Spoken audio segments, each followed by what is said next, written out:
I really encourage you to think about, this is a portfolio that is going to serve me in my life now and later. And the later part is where you want to be clear on what your end goals are. What is that? Does the portfolio need to be 3 million? Does it need to be 10 million? Does it need to be bringing you 50,000 a year? Does it need to be bringing you 100,000 a year? Define what your end goal is will define how you're going to invest today. I am Christina Suter, and this is the Real Estate Breakthrough Show, where we talk about the reality of real estate, the mindset you need in order to face the reality of what it is, and tips and tricks to get you moving forward in investing. I am your host, Christina Suter. Today, I want to talk to you about your real estate education. Your education makes a direct difference in making your investing successful. So today I talk about you are the top.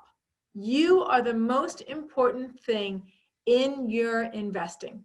Let me share with you more. So really, you can see here that I'm really talking about the pyramid of decision making. What is the most important priorities in you deciding what's the right investment?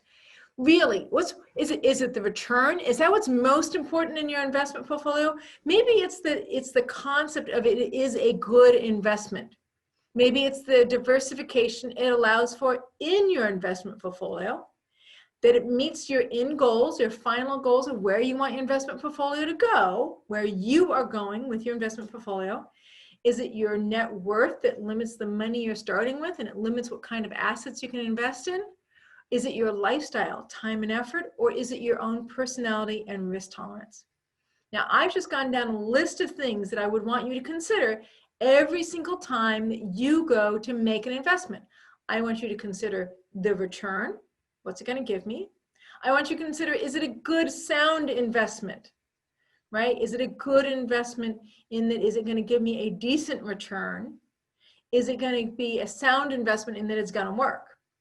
Does it diversify my portfolio, which I think is important as well? Will it add mobile homes in a portfolio that's overweighted in multi-units? Will it diversify my portfolio? Or maybe so much of it is under your control that it's good to have a syndicated deal that's not under your control, and it gives you diversification across controllers, not just across asset class. Will it meet your end goals? Your portfolio has been built specifically, at least hopefully it has been built specifically to meet where you want to end up. I spent a lot of time on this in both my personal life, but in my one-on-ones with my clients, in my mentorship, and in my mastermind class. I spend time in every one of those. I spend time on making sure that I or my client or my student is very clear on what is the end goals that they have for their portfolio. Investing for investment's sake is great. I'm not going to, if you started that way, that's fantastic. But at some point, I really encourage you to think about, this is a portfolio that is going to serve me in my life now and later. And the later part is where you want to be clear on what your end goals are. What is that? Does the portfolio need to be 3 million? Does it need to be 10 million? Does it need to be bringing you 50,000 a year? Does it need to be bringing you 100,000 a year? Define what your end goal is will define how you're going to invest today. My net worth. Your net worth can define whether this is a good investment for you. If your net worth is $100,000 and this is a completely passive investment, you probably don't want to put in more than 10. And if the minimum requirement is 50, then maybe this is not the right investment for you. If your total net worth is $10 million and this is a $10,000 investment, that might not be good for you because it requires too much time and focus for too small a percentage of your portfolio. So your net worth is a factor in defining what is the right asset class and is this a good puzzle piece to put inside of my portfolio. So your net worth is part of the conversation. My lifestyle. Do I want to spend the time on this particular investment? Do I want to do a flip? Do I want to be a credit partner? Do I want to be purely passive? How much time and effort do I want to put into this particular project is part of your investment portfolio conversation, especially on the lifestyle front. Do I want to be, am I a doctor and I want a purely passive portfolio, so I don't want to put a lot of time and effort into my investments? Am I a full-time investor and I love having some passive investments? I love having some very active investments. And this is perfect for the active investments parts of my portfolio. So yes, what lifestyle and how it's going to affect your lifestyle, your time and effort of your lifestyle is part of the decision of should I invest? And does it fit your risk tolerance? Does it fit your personality and risk tolerance? Some people say, you know what, I have a great risk tolerance. I have no problem with risk, but they keep half of their portfolio in cash. Well, they're actually mitigating their risk tolerance by allowing themselves to have higher risk investments for higher returns by keeping 50% of their portfolio in cash, which is a purely considered maybe safe investment. So your risk tolerance is guiding your decisions in your portfolio. And I guess I've kind of gone through some of these very quickly, but I want you to understand that this is the checklist that you should be writing down every time you approach an investment. Is it a good return? Is it a sound investment? Will it work? Does it add diversification inside of my portfolio that I am seeking? Does it meet my end goals for my portfolio or my earning goal inside of my portfolio? Is it a sound decision based on my current net worth? Will it meet my lifestyle needs? Is it going to require too much time and effort? Not enough time and effort? Does it fit my risk tolerance? Is it a flip I don't want to be involved in? Is it gap money on a high risk project and that makes me scared? Is it cannabis investment and I don't like concept of cannabis? Is it out of state, I can't touch it, and therefore it doesn't fit my risk? So that's the whole list. Now, some would say, I'm going to go a step further. Some would say that return is the single most important element first. The first question almost all the time out of the mouth of people when I hear them talking about investment is, here's your return. And I'm not saying that's not a good topic. Here, your return is one of the things on the list.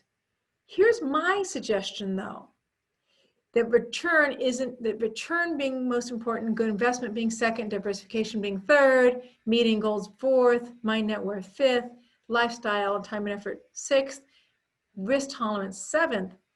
I would suggest that's the wrong order.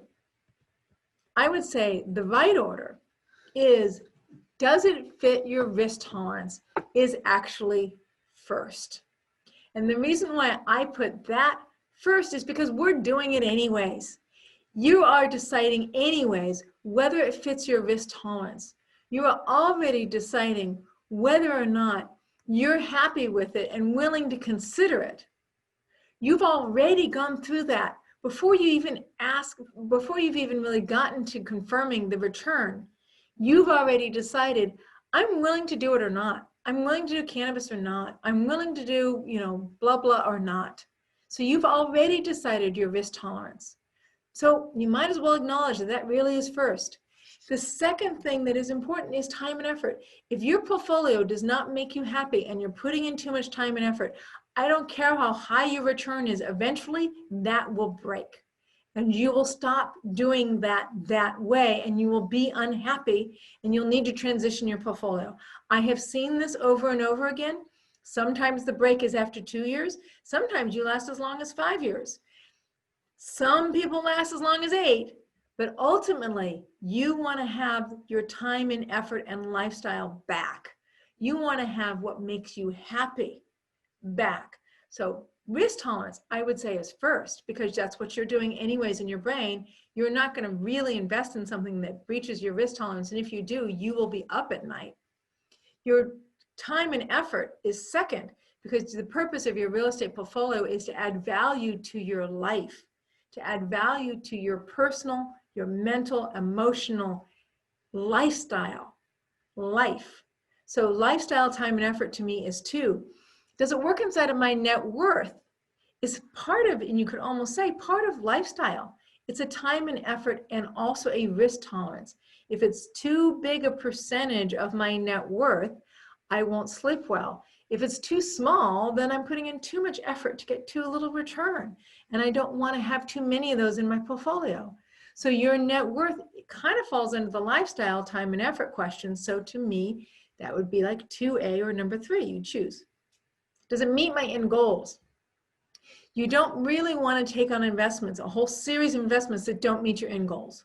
If your end goal is a 15% return and you've got a whole bunch of them that are 8 or 9%, then you're not going to be happy with where your portfolio is going to go. And it's going to take you 5 years to notice how far you've bifurcated off of your trajectory. So meeting your end goals is hugely important. And end goals are really the thing that allows you to respect yourself as an investor. And your risk can hijack your end goals, and your end goals can hijack your risk, right? But meeting your end goals, once you've identified those, should be a priority in choosing your investment. So I say personality and risk is 1, lifestyle, having to do time and effort, is 2, net worth would be 3 or 2A, meeting your end goals would be 4, diversification, so that it works inside of your portfolio, so you're taking a piece of your portfolio and you're giving yourself another pathway or another asset, access to another asset, or access to another expert, would be diversification. Is it a sound investment is always more important than the return. Is it a sound investment? Will my money come back to me? Are they telling me the truth? Do they really understand what they're doing? Do I really understand what I'm doing? Or is this investment outside of my area of expertise? Is it a good, sound investment? Because that will define whether or not you get your money back. Then, is it the right return?